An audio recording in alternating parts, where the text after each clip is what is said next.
ഞാൻ ഇന്നീ പറയാൻ പോണത് പാരൻസിനോടാണ്. സ്റ്റോപ്പ് കമ്പയറിങ് അയൽവക്കത്തെ വീട്ടിലത്തെ കുട്ടി വിത്ത് നമ്മുടെ വീട്ടിലത്തെ കുട്ടി.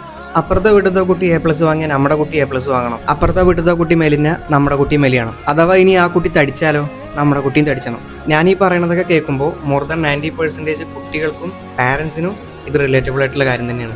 എക്സാം ഒക്കെ വരുമ്പോൾ ആ കുട്ടീനെക്കാട്ടിലും കൂടുതൽ മാർക്ക് വാങ്ങണം, ആ കുട്ടീനെക്കാട്ടിലും ടോപ്പിൽ ചെത്തണം, ഇങ്ങനെയൊക്കെയുള്ള ഫോഴ്സിങ് കാരണം കുട്ടികൾക്ക് യാതൊരു രീതിയിലുള്ള പോസിറ്റീവും കിട്ടാൻ പോകുന്നില്ല. മറിച്ച് ചെറിയ പ്രായത്തിൽ തന്നെ ഓവർ തിങ്ക് ചെയ്ത് പോസിറ്റീവായിട്ട് ചിന്തിക്കാനുള്ള ആ കഴിവ് വരെ നമ്മൾ നശിപ്പിക്കുകയാണ് ചെയ്യുന്നത്.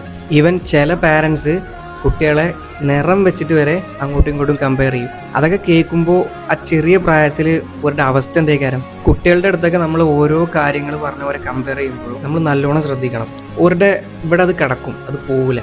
പറയാൻ എനിക്ക് ഇത്രേ ഉള്ളൂ, you are A good parent. ഒരിക്കലും നമ്മുടെ കുട്ടീനെ വേറൊരു കുട്ടിയായിട്ട് കമ്പയർ ചെയ്യാതിരിക്കുക.